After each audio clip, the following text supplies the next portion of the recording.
ಈಗ ಇವತ್ತು ತುಂಗಭದ್ರಾ ಡ್ಯಾಮ್ ಮತ್ತೆ ತುಂಬಿದೆ. ಇವತ್ತು 101.773 TMC ನೀರಿದೆ. ಮುಂಗಾರು ಬೆಳೆಗಾಗಿ ಹಿಂಗಾರು ಬೆಳೆಗೂ ಕೂಡ ನೀರು ಸಿಗ್ತದೆ. ಈಗ 19ನೇ ಗೇಟು ಅದು ಕೊಚ್ಕೊಂಡು ಹೊರಟೋಗ್ಬಿಟ್ಟಿತ್ತು. ಅದನ್ನು ಕೂಡಲೇ ಡಿ ಕೆ ಶಿವಕುಮಾರ್ ಇಮಿಡಿಯೇಟಾಗಿ ಮಾಡಿ ಶಿವರಾಜ್ ತಂಗಡಿಗೆ ಇಲ್ಲೇ ಇದ್ಕೊಂಡು ಎಲ್ಲ ಮಾಡಿದ ಮೇಲೆ ಆ ಜಮೀರು ಕೂಡ ಇಲ್ಲೇ ಇದು ಮಾಡಿದ್ಮೇಲೆ ಅದು ಭಾಳ ಜಾಗೃತಿಯಾಗಿ ಆಯಿತು. ಕಣ್ಣಯ್ಯ ನಾಯ್ಡು ಅಂತಕ್ಕಂಥವರು ಗೇಟ್ ಎಕ್ಸ್ಪರ್ಟ್, ಅವರು ಸಹಾಯದಿಂದ ಮತ್ತು ಜಿಂದಾಲ್ ಅವರು ಎಂಥದ್ದು ಹಿಂದೂಸ್ತಾನ್ ನಾರಾಯಣ್ ಇಂಜಿನಿಯರಿಂಗು ಇವರೆಲ್ಲರ ಸಹಾಯದಿಂದ ಆಯಿತು. ಮತ್ತು ಅಧಿಕಾರಿಗಳು, ಭಾಳ ಮುಖ್ಯವಾಗಿ ಅಧಿಕಾರಿಗಳೆಲ್ಲರೂ ಕೂಡ ಕೆಲಸ ಮಾಡೋದ್ರಿಂದ, ಹಗಲು ರಾತ್ರಿ ಕೆಲಸ ಮಾಡೋದ್ರಿಂದ ಆದಷ್ಟು ತ್ವರಿತವಾಗಿ ಆಗಲಿಕ್ಕೆ ಸಾಧ್ಯ ಆಯಿತು. ಇವತ್ತು ರೈತರಿಗೆ ಯಾವುದೇ ತೊಂದರೆ ಆಗಲಿಲ್ಲ. ಸುಮಾರು ಅವರ ಎಲ್ಲ ಶ್ರಮದಿಂದ 20ಕ್ಕೂ ಹೆಚ್ಚು TMC ನೀರು ಉಳಿತು. 20ಕ್ಕೂ ಹೆಚ್ಚು ನೀರು. ರೈತರಿಗೆ ಆತಂಕ ಇತ್ತು, ಇದು ನೀರು ನಮಗೆ ಬೆಳೆಗೆ ಸಿಗ್ತದೋ ಇಲ್ಲವೋ ಅಂತಕ್ಕಂಥ ಆತಂಕ ಇತ್ತು. ಈಗ ಯಾವುದೇ ಬೆಳೆಗೆ ಏನು ತೊಂದರೆ ಇಲ್ಲ, ನೀರೆಲ್ಲ ಕೊಟ್ಟಿದ್ದೀವಿ. ಸೊ ಸೆಕೆಂಡ್ ಕ್ರಾಪ್ಗೂ ಕೂಡ, ಹಿಂಗಾರು ಕ್ರಾಪ್ಗೂ ಕೂಡ ಕೊಡ್ತೀವಿ. ಮಳೆ ಬಂದು ನೀರೆಲ್ಲ ತುಂಬಿದೆ. ನಾನು ಮಳೆರಾಯನಿಗೆ ಧನ್ಯವಾದಗಳನ್ನು ಸರ್ಕಾರದ ಪರವಾಗಿ ಸಲ್ಲಿಸಲಿಕ್ಕೆ ಬಯಸ್ತಾ ಇದ್ದೇನೆ.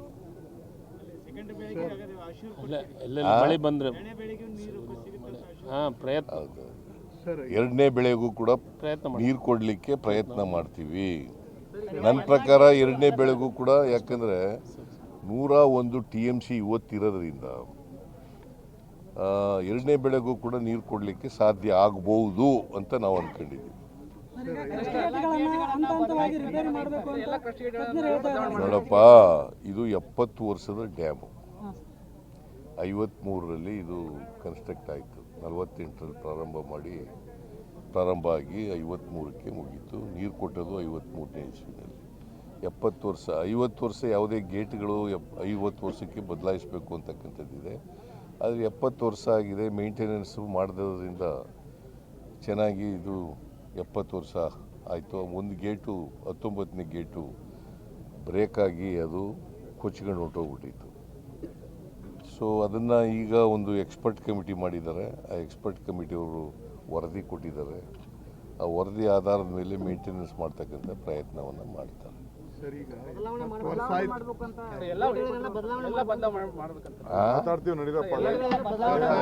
ಅವ್ರು ಏನು ಹೇಳ್ತಾರೆ ಅವ್ರು ಅದ್ರ ಮೇಲೆ. ಮುಖ್ಯಮಂತ್ರಿಗಳೇ, ಬರತ್ಲೆ ನಮ್ಮ 70 ವರ್ಷದ ಡ್ಯಾಮ್ಗಾರ ಆಯ್ತು. ಅದೇ ರೀತಿ ನಮ್ಮ ಜಿಲ್ಲೆಯಲ್ಲಿ ಅನೇಕ ರಸ್ತೆಗಳು ಹಾಳಾಗಿದ್ದಾವೆ. ಯಲಬುರ್ಗಿದಲ್ಲಿ ಒಂದೇ ಜಿಲ್ಲಾ ಆಗಿದೆ, ಕನಕಗಿರಿ ಒಂದು ಜಿಲ್ಲಾ ಆಗಿದೆ. ನೋಡಪ್ಪ, ಕೇಳಿ ಸ್ವಲ್ಪ. ನಾವು ಹಿಂದೆ ಸರ್ಕಾರದಲ್ಲಿದ್ದಾಗ ರಸ್ತೆಗಳನ್ನೆಲ್ಲ ಮಾಡೋದು. 5 ವರ್ಷ BJPಯವರು ಇಬ್ಬರು ಮುಖ್ಯಮಂತ್ರಿಗಳಾದರು. ಕುಮಾರಸ್ವಾಮಿ ಒಬ್ಬರು ಮುಖ್ಯಮಂತ್ರಿ ಇದ್ದರು ನಮ್ಮ ಸರ್ಕಾರದ, ಸಮ್ಮಿಶ್ರ ಸರ್ಕಾರದಲ್ಲೇ. ಅವ್ರ ಕಾಲದಲ್ಲಿ ರಸ್ತೆಗಳಾಗಲಿಲ್ಲ. ಹಾಗಾಗಿ ಸ್ವಲ್ಪ ಈ ವರ್ಷ ಮಳೆ ಜಾಸ್ತಿ ಬಿದ್ದೋದ್ರಿಂದ ರಸ್ತೆಗಳು ಕೆಟ್ಟಿದ್ದಾವೆ. ನಾವು ಅದನ್ನು ರಿಪೇರಿ ಮಾಡ್ತಕ್ಕಂಥ ಕೆಲಸವನ್ನು, ಮಳೆ ಈಗ ನಿಲ್ತಾ ಇದೆ, ಮಾಡ್ತಕ್ಕಂಥ ಕೆಲಸ ಮಾಡ್ತೀವಿ.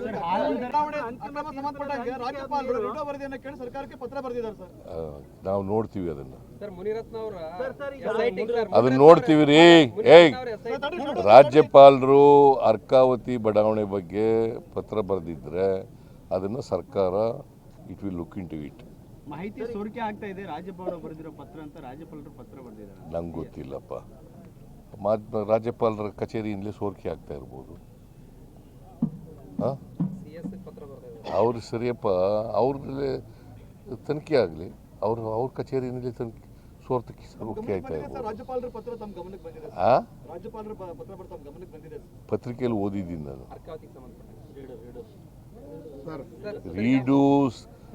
ಸುಪ್ರೀಂ ಕೋರ್ಟ್ನವ್ರು ಹೇಳಿದ್ರಿ ಇದು ರೀಡು ಅನ್ನೋ ಪದನ ಸುಪ್ರೀಂ ಕೋರ್ಟ್ನವ್ರು ಹೇಳಿದ್ದು, ನಾವು ಹೇಳಿರೋದಲ್ಲ ಇದು.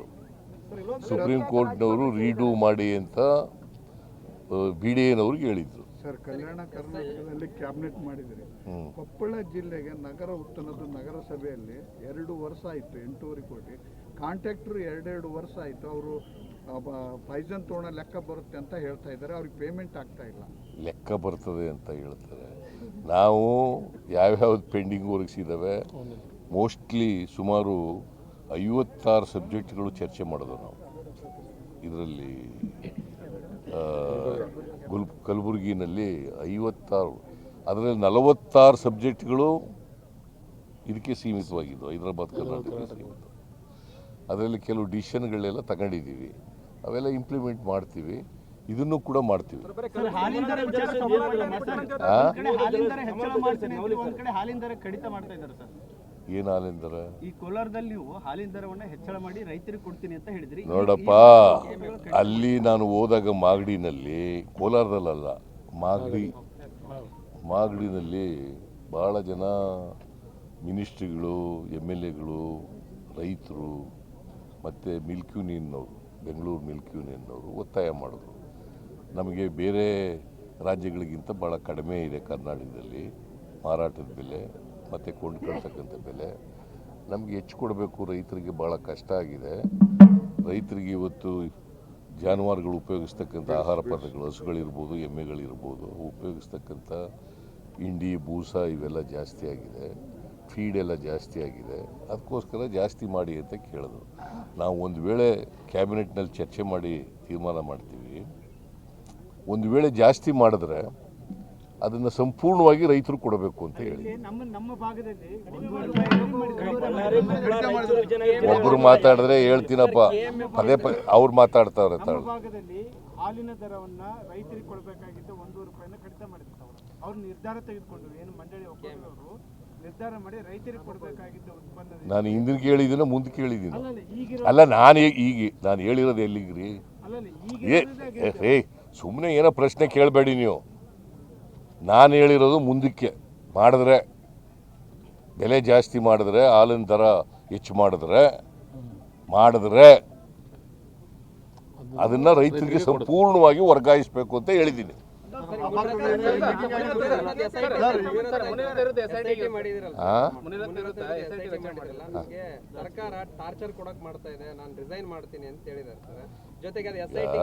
ನಮಗೆ ನಾವು ದ್ವೇಷದ ರಾಜಕಾರಣ ಮಾಡಲ್ಲ ಯಾರ ಮೇಲೂ.